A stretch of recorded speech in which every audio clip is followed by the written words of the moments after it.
एक महात्मा जी अपने प्रेमियों को और जो लोग भी आ जाते थे उनको समझाते थे कि जिसका यह देश है, जिसने आपको यह मनुष्य शरीर दिया, उसने आप पर बड़ी दया कृपा की। इस शरीर की रक्षा के लिए उसने सामान दिए, तो उसके शरीर को पाकर उसकी भी याद करो। ऐसा नहीं हम उसके एहसान को भूल जाएं। उसने कोई बंधन नहीं लगाया, दिया सब कुछ। महापुरुष कहते हैं कि घाट पर बैठो, यह हमेशा पूरा विश्वास और आस्था होनी चाहिए कि जो महात्मा कहते हैं वह सही है। वो हर तरह का बोध कराते हैं, देखने का, सुनने का, समझने का। लेकिन तुम उसे भूल जाओगे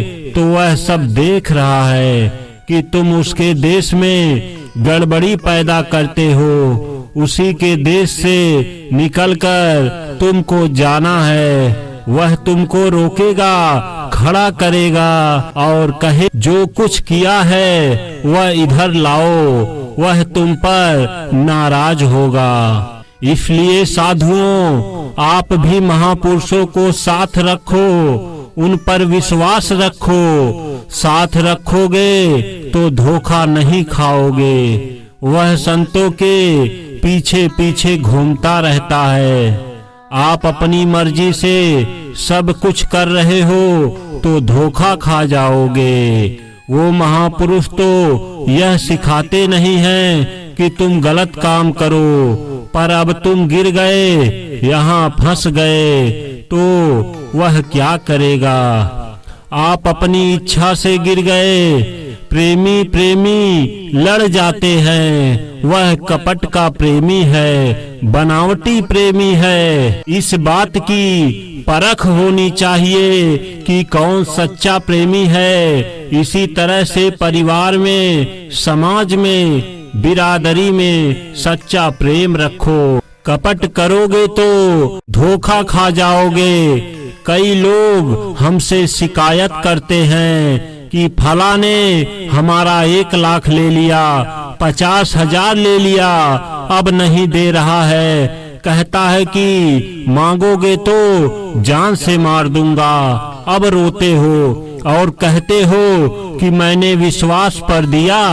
आपका विश्वास रहा होगा, उसका विश्वास नहीं था। देते समय आपने पूछा था, अब बर्दाश्त करो, या किसी को इतना ही दो कि अगर वह ना भी दे तो कोई बात नहीं। धोखा खा गए।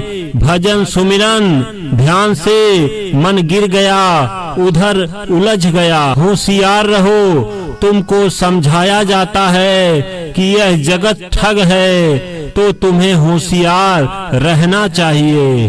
भजन करना चाहिए। जैसे ही भजन छूटा, बस तुमको फुसला दिया और तुम फंस गए। ऐसे लोग लगे रहते हैं पीछे की कब मौका मिले और माल मार लें। यह तो वचन है महात्माओं के।